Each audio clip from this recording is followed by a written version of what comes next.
안녕하세요. 6월 23일 수요일 아침입니다. 말씀과 함께 새롭게 오는 소망의 아침을 시작하겠습니다. 코어드는 성도에게 무덤은 더 밝은 세상으로 난 생명의 문이다 라고 이야기합니다. 요한복음 20장 1절로 10절까지 말씀을 본문으로 하여 빈 무덤의 증인들, 예수님을 사랑한 사람이라고 하는 주제로 함께 은혜를 나누기를 원합니다. 안식 후 첫날 일찍이 막달라 마리아가 무덤에 와서 돌이 옮겨진 것을 보고 베드로 및 예수님이 사랑하시던 제자에게 달려가 사람들이 주님을 어디에 두었는지 모르겠다 합니다.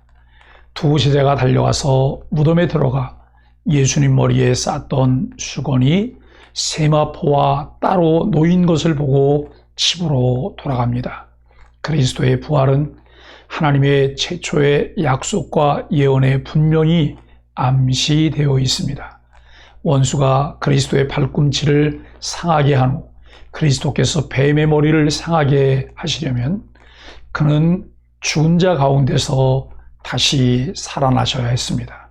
그리스도께서 인류를 구원하시려고 십자가에 죽으셨음은 아무리 강조해도 지나친 일은 아닙니다. 죽음을 강조하며 사망 권세 이기시고 부활하신 이 놀라운 일은 더더욱 강조되어야 합니다. 십자가 사건을 묵상하며 부활의 영광을 묵상하게 될 때 우리의 삶에는 소망과 더불어 주를 위해 살려는 마음과 주의 일에 더욱 힘쓰게 됩니다. 다 알고 믿는 것이 아니라 사랑으로 따르면 믿게 되는 것이 신앙의 원리입니다. 예수님이 부활을 예고해 주셨지만 그 의미를 잘 이해하지 못하였습니다. 빈 무덤의 첫 번째 발견자 막달라 마리아도 예수님의 부활을 예상하고 무덤에 찾아간 것이 아니었습니다. 그녀는 빈 무덤을 보자 누가 시체를 훔쳐갔다고 생각했습니다. 그러나 그녀가 빈 무덤의 첫 번째 증언자로서 영예를 얻는 것은 온당합니다.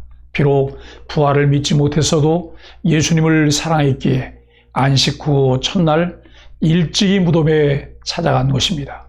이러한 행동으로 막달라 마리아는 부활하신 예수님을 처음으로 만난 사람이 되었습니다. 비록 주님 말씀을 다 이해하지 못해도 주님을 사랑해서 따라가면 결국 그분 말씀을 이해하게 됩니다. 주님의 무덤에 간 막달라 마리아의 행동에서 얻을 수 있는 교훈은 무엇인가요? 다 이해하지 못해도 사랑으로 주님을 따르고 있는지 자신을 돌아봅시다. 막달라 마리아가 처음 예수님의 무덤에 도착했을 때 무덤이 비어 있었던 것은 부활의 유력한 증거입니다. 악한 자들은 제자들이 밤에 와서 시신을 훔쳐갔다는 식으로 부정하려 했지만 만약 그 말이 옳다면 제자들이 후일 핍박을 당하고 순교하기까지 믿음을 지키지는 않았을 것입니다. 거짓을 위해 그렇게 할 사람은 없기 때문입니다. 예수님의 부활을 믿고 체험한 사람은 흔들리지 않는 믿음을 갖게 됩니다. 무덤의 증인과 부활의 증인은 다릅니다. 예수님의 핵심 제자 베드로와 애제자인 요한도 빈 무덤을 보았지만 부활과 연결시키지 못했습니다.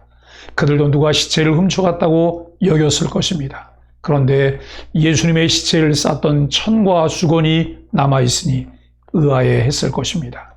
당시 그들은 빈 무덤의 증인이기는 했지만 아직 부활의 증인은 되지 못했습니다. 그래서 빈 무덤을 보고도 부활하신 예수님을 찾지 않고 자기들 집으로 돌아갑니다.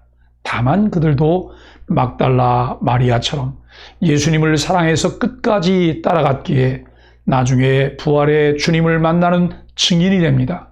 부활은 단지 이성이나 지식으로 믿는 것이 아닙니다. 부활을 목도한 증인들의 증언을 성령이 믿게 하심으로 믿게 됩니다. 예수님의 시체를 쌌던 세마포와 수건을 본 두 제자는 무슨 생각을 했을까요? 이성적으로 부활을 믿지 못하겠다는 사람을 어떻게 도울 수 있을까요? 요한복음 묵상을 시작하고 20장 예수님의 부활을 함께 나누고 있습니다. 예수님께서 하나님의 아들 그리스도이심을 알게 하시려고 예수님 자신이 누구신지를 수없이 반복하며 증거하셨습니다. 많은 이적을 통해 그가 단순히 선생이나 선지자가 아니라 메시아라는 사실들을 밝히셨습니다.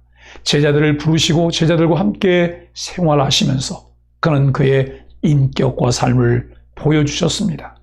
율법과 선지자들, 성경의 예언의 성취를 이루신 예수님의 생애가 복음 자체입니다.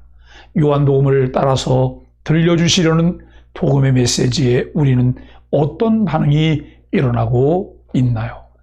제자들은 예수님을 통해 죽음과 부활을 여러 차례 들었지만 예수님이 들려주시고 보여주시려는 본래의 의미를 전혀 이해하지 못하였습니다. 우리들의 신앙생활은 어떨까요? 들려주시고 보여주시려는 말씀에 충실하여 그 말씀에 이끌림을 받으며 내주하시는 성령님과 동행하고 있는지 살펴봅시다. 예수님이 하나님의 아들 그리스도라는 사실을 알고 믿게 된 후 내게 나타난 변화는 무엇인가요? 그러한 사실을 믿을 때에 영생을 얻게 된다고 말씀하셨습니다. 그 사실을 분명하게 믿고 있나요? 믿고 난 후 내 삶에는 어떤 변화가 있나요? 성령께서 우리의 부족함과 연약함을 아시고 우리를 진리 가운데로 인도하실 뿐 아니라 부활에 대한 확실한 믿음으로 삶의 새로운 활력을 얻게 되며 더욱 주를 기쁘시게 하는 믿음의 사람들로 살아갑시다. 사랑하는 소망의 가족 여러분, 우리 자신들의 신앙을 돌아봅시다.